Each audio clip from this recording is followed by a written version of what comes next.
This is a brand new Triopo 90 softbox, and honestly, it's all you need to take solid off-camera flash dramatic portraits. As even the most seasoned photographers will admit, light is light. You can spend hundreds on a pro-level softbox and sure, you will get a premium build and materials that are made to last. But in terms of light quality, you won't probably be able to tell the difference. For an occasional shooter like me, nothing beats what Triopo and other budget brands have to offer. For around $80, you're getting a lot of bang for your buck. Fast setup, double diffusion, a grid, and more importantly, a compact and lightweight system, ideal for travel. If I'm not mistaken, the K&F concept softboxes are basically the same product, so you can grab whichever is cheaper in your area. I will leave links in the description. I've started a new documentary project to give more meaning to my photography,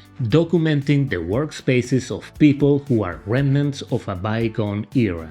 This shoot is a great example. Juan started a video club 25 years ago. It was never a big economic success, and as you can imagine, once streaming took over, the business tanked. It has turned into a non-profit and moved into new premises. Since the shoot was local, in Brussels, I was tempted to bring my C-stand and 120cm octabox, but I'm glad I didn't. Even the much smaller Triopo 90cm softbox, which is about 35 inches, was a challenge to position between the video club's narrow alleys. For comparison, this is my big softbox, and this is the smaller one I usually travel with. My name is Jose Alcoy, and on this channel I share tips on off-camera flash photography. You can grab my free 2-light setup guide for dramatic portraits. The link is in the description.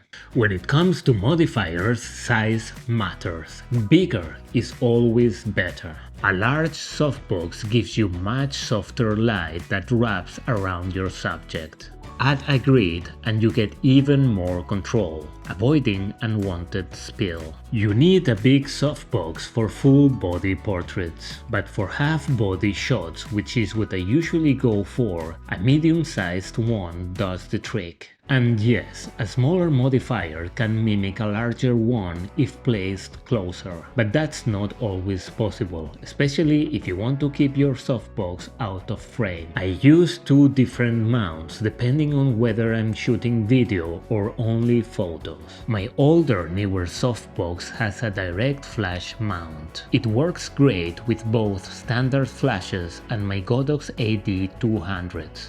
And I love how you can just pop the flash mount into the folded softbox for easy transport. Downsides: I cannot use it with my video lights. And there was no grid included because back then grids were not considered essential. But these days I would never buy a softbox without a grid. For video lights I use a Bowens-mount, which also works with speed lights with an adapter, but the Bowens adapters can be quite bulky. Triopo is a Chinese brand that has been around for a while. I bought a carbon tripod from them 12 years ago and is still going strong.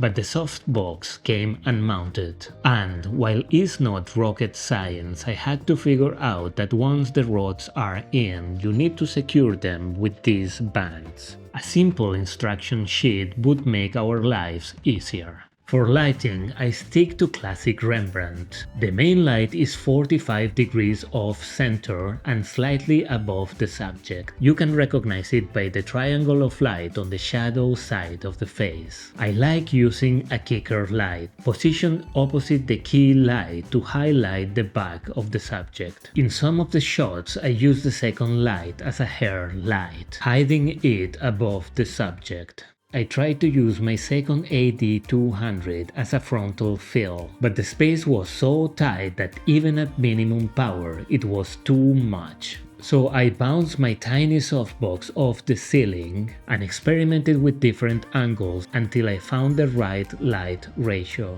There are two camps in off-camera flash: those who embrace the flash look and those who use flash to mimic natural light. I love the flash look, but since this project leans into documentary, I aimed for a more naturalistic lighting style, and let me tell you, it's hard to get right. I scouted the location a week before the shot, met Juan and took sample shots with my 24mm lens. I set the white balance to daylight to evaluate the ambient light temperature. This time I played with the sample photos to generate AI mockups through ChatGPT's image tool, which is now free. Let's be clear though, AI Juan doesn't look much like the real one. On shoot day, I convinced my girlfriend Catherine to help me and use her as a model to set up the lights. I used one more stop of flash power on her. Darker skin tones need more juice. So far, I've been using full increments of my Godox AD200s, like 132, 164, etc. But for indoor shoots that need more precise fine-tuning, I will start using third stop increments. This is for instance 132 plus 0.3 or plus 0.7.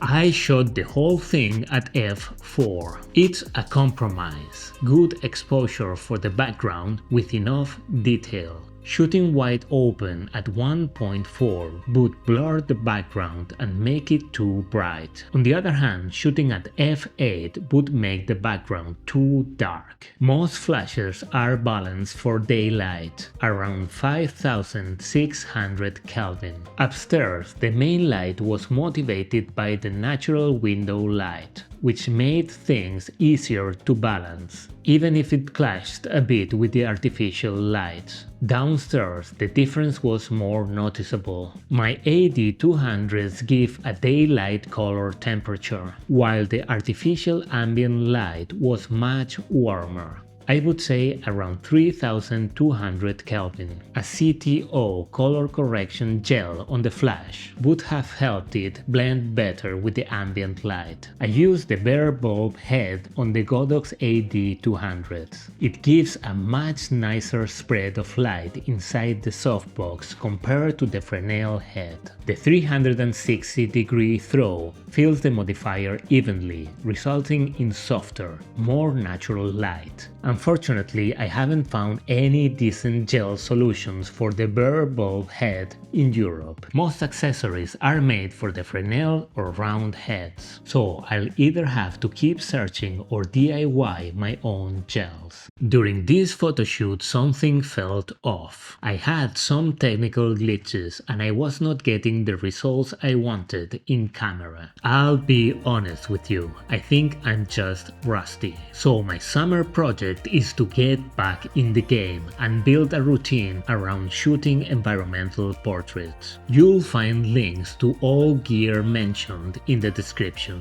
as well as my free tool light setup guide.